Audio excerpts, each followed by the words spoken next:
Você está tendo problema com microfonias? O seu som está soando estranho? Você pode estar tendo problema com a equalização da sua mix.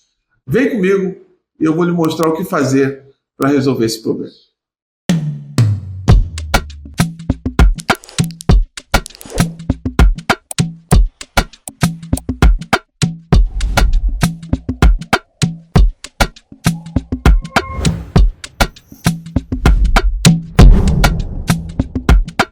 E você já participou de algum evento, algum show, alguma peça de teatro, algum musical que seja, onde você chegou, sentou e quando o evento começou a acontecer, você não conseguia entender muito bem o que estava sendo dito, o que estava sendo tocado, o que estava sendo cantado.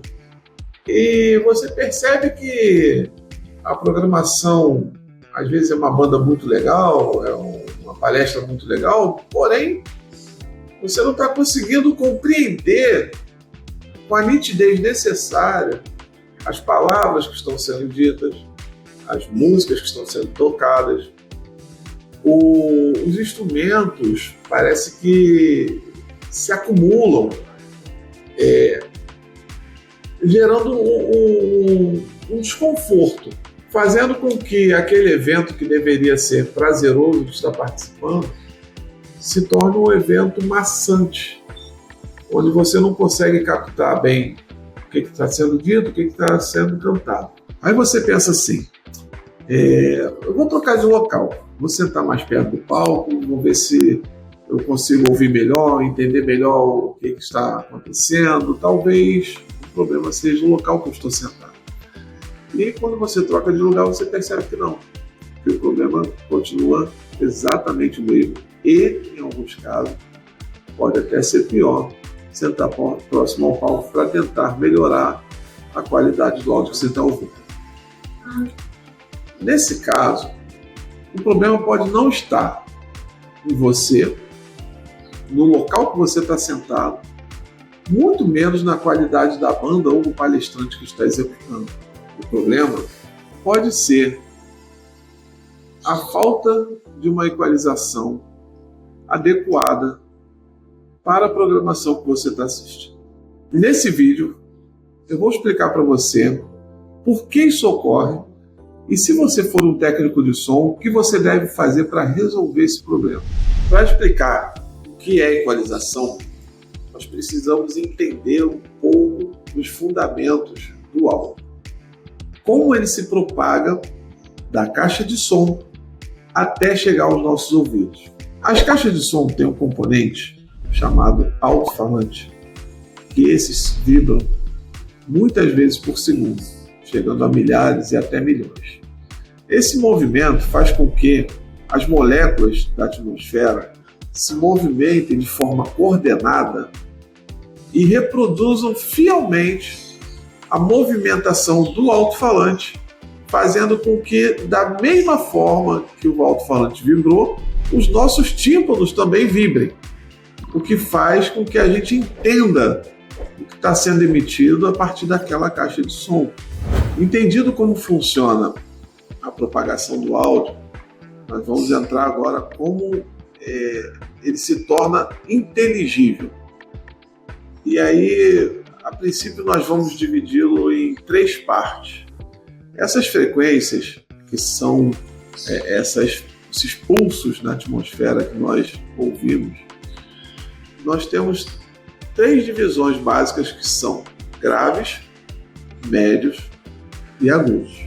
A propagação do som ocorre de forma coordenada, ou seja, não é apenas pela vibração do alto-falante que você vai ouvir o som.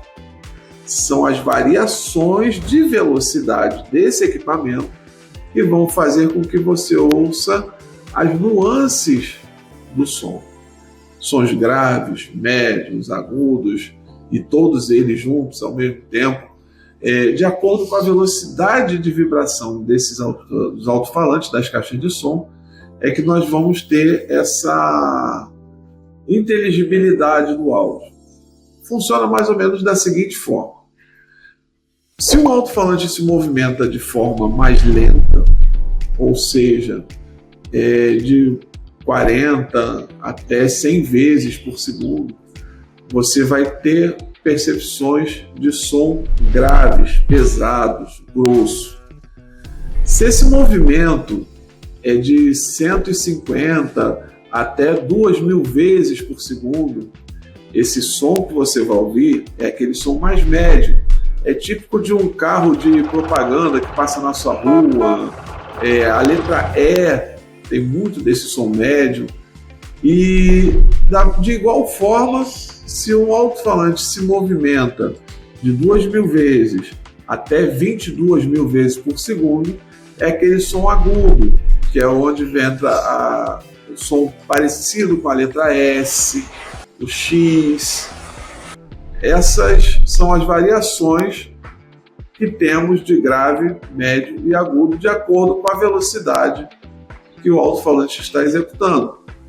E ele pode executar todas de uma única vez. Essas vibrações que eu citei também são conhecidas como ciclos. A relação de ciclos por segundo é chamada de frequência, ou Hertz. Por exemplo, 100 vibrações por segundo equivale a 100 Hz. Essa noção é muito importante para aprender a equalizar, uma vez que na equalização o técnico pode manipular a dinâmica de cada frequência. Isso é, você consegue alterar só o agudo ou o grave de um timbre de acordo com a necessidade. Agora que compreendemos o que são os graves, médios e agudos, entra o papel do equalizador, onde o técnico tem a possibilidade de controlar, através de um equipamento eletrônico, a velocidade desse alto-falante para que o som se torne o mais agradável e o mais fiel possível ao que está sendo executado. Agora que já aprendemos os fundamentos do áudio, chegou a hora de ver como tudo isso funciona na prática. Tem muita gente que acha que um desenho bonito no equalizador é o suficiente para o seu áudio ficar excelente. Porém, deixa eu dar um exemplo de um amigo que falaram para ele que a equalização do instrumento dele deveria ser o formato de um U no equalizador. E ele fez, é óbvio que ficou muito ruim.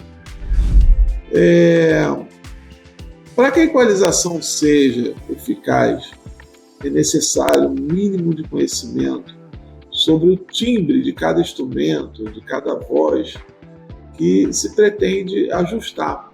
Só tendo bastante conhecimento do timbre, dos instrumentos ou vozes que se pretende equalizar, que é possível fazer um ajuste fino, um ajuste necessário para que esse instrumento ou essa voz tenha a nitidez necessária para que tenha um bom som, para que tenha uma boa qualidade. Como a gente faz para identificar se uma determinada fonte sonora está soando bem ou não? Um conselho que é muito dado para os aspirantes a técnicos de som é o seguinte: ouça muito, escute muita música, escute muita palestra e a partir dessa audição você vai criar a sua memória auditiva. Uma coisa que acontece com muita frequência, e eu vou usar isso como um exemplo, é o seguinte: você, quando vai assistir uma palestra, muito acontece do preletor citar palavras que contêm a letra P ou a letra B, e aí você escuta aquelas barulhos como se fossem explosões de som, né? Proveniente das frequências mais graves. São as frequências graves que estão fora do lugar. Elas estão passando do limite necessário. E aí entra o técnico de som, que vai fazer o ajuste dessas frequências. No caso do nosso exemplo, essas frequências são entre 80 e 125 Hz. Ele irá diminuir essas frequências até a hora que ele sentir que o problema foi sanado ou que foi minimamente diminuído, que nem todas as vezes a gente consegue ou pode tirar toda a falha da voz de uma pessoa. Às vezes, quando nós tentamos corrigir muito, aquela frequência pode vir a fazer falta na voz ou no instrumento.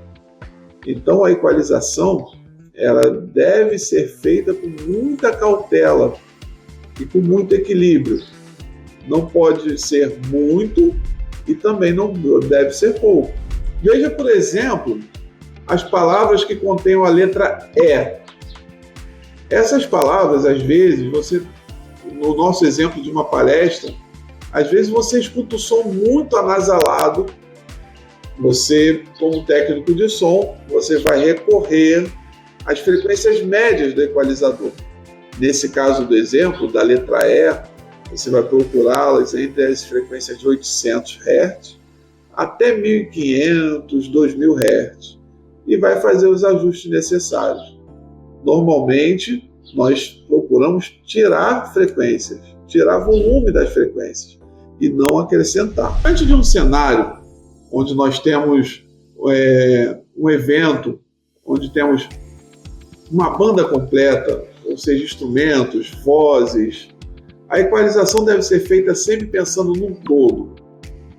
Porém, ela deve ser executada de forma individual, onde se ajusta cada instrumento, cada voz, com a melhor equalização possível. Posteriormente, deve ser feito um ajuste fino, para que todos os instrumentos e vozes soem de forma harmônica. Então a minha dica para você é a seguinte: ouça muito, estude muito e pratique muito. Até a próxima. Eu não vou abrir canal nenhum.